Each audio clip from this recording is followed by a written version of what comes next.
minsi abatuye isi bose babayeho mu gihirahiro cy'ubwoba bibaza ati ese ejo bizagenda gute ko tubona uyu munsi bigenze gutya. Isi irimo ibintu bitangaje, imyuzure idasanzwe, indwara zitari zisanzwe, intambara z'ahantu hose n'abantu benshi batakaza ubuzima. Ese ibi byose biba ari impanuka?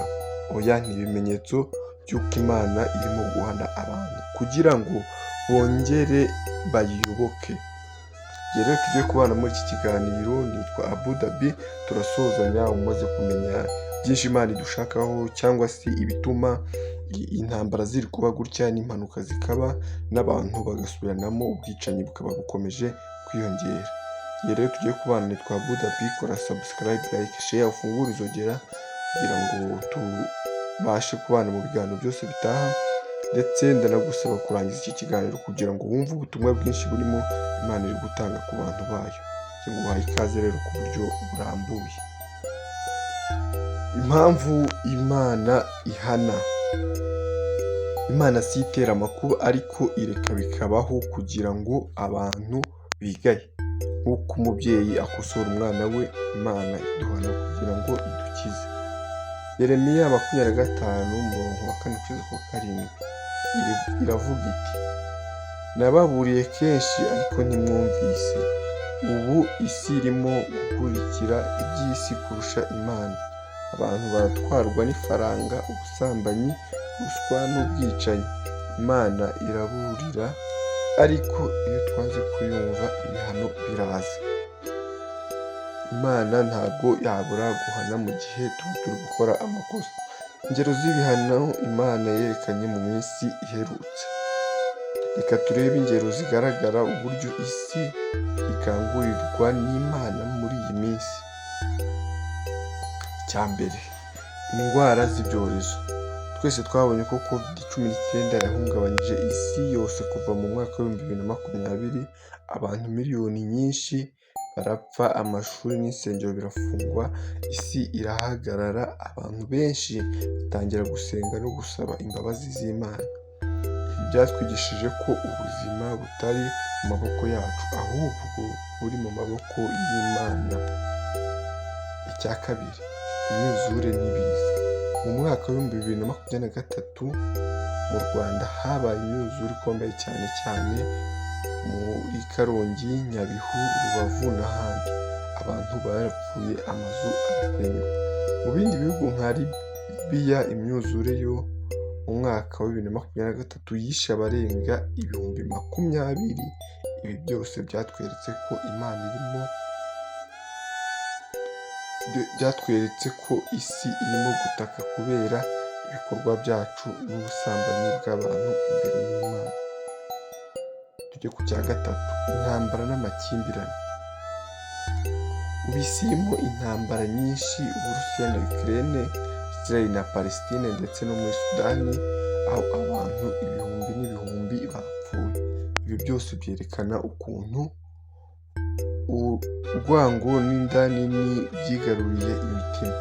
Imana iraburira iti wica azabona icyo yicishije. Icya kane, ibyaha n'ubusambanyi. Abantu batakibona icyaha nk'icyaha. Ubusambanyi, ubusinzi n'ubusabane bubi bigezweho. Filime, imbuga nkoranyambaga byose byigisha urubyiruko gukora ibihabanye n'ijambo ry'Imana. Ariko Bibiliya iravuga iti icyaha ni icyaha imbere y'Imana n'iyo isi ishyigikiye. Icya gatanu, ibura ry'urukundo n'ubwiyunge. Ubu abantu baritana ibisambo, barangana, nta rukundo mu miryango, abana batacyumvira ababyeyi ntibafate abana neza. Timoteyo wa 2:3-5 yabivuze kera mu minsi y'imperuka abantu bazaba bikunda, bararata, batumvira ababyeyi. Ubwo mwaza kubasoma kugira ngo ibindi byose birambuye mu byumve. Ubutumwa Imana itwoherereza. Ibi bihano byose si ibimenyetso by'urwango rw'Imana, ahubwo ni ubukangurambaga bwo kudukangura. Imana iravuga iti nimwihane nzabagarura. Tugomba gusenga, gusaba imbabazi no gusubira mu nzira yayo. Mu Rwanda twabonye ko abantu biyunze amahoro aragaruka. Nk'uko byabaye nyuma ya Jenoside,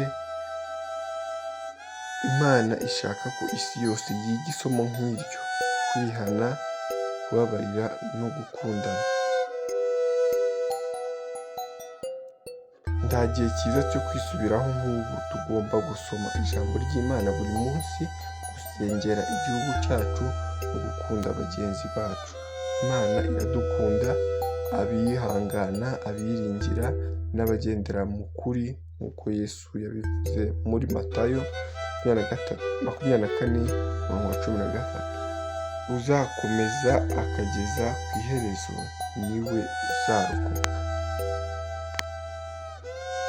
Ibihano by'Imana ni nk'isoko y'ubugingo, bitwigisha kubaho mu rukundo no mu rukundo rwayo.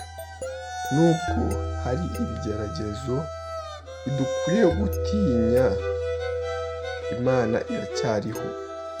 Uyu munsi fata umwanya usenge, uvuge uti Imana tubabarire, dusubize mu nzira yawe, kuko ejo hashobora kuba hataragera, ariko uyu munsi dufite amahirwe yo kwihana. Imana iracyategereje abagaruka ku mutima. Ndabashimiye rero mwese twabanye muri iki kiganiro. Uwumva ijambo ry'Imana akarikurikiza, Imana izamugirira neza. Kora subscribe, like, share na comment, fungura inzogera kugira ngo ujye ubasha kubana natwe mu biganiro bitaha. Ndakwinginze rero cyane wowe ngo wabanye natwe muri iki kiganiro, ukomeze kubana natwe mu bihe byose, utange ibitekerezo by'ibyo wifuza ko twagukoreraho icyegeranyo. Ndabashimiye kandi ndabakunda. Nyirari Abu Dhabi, iyi ni Habineza TV. Murakoze.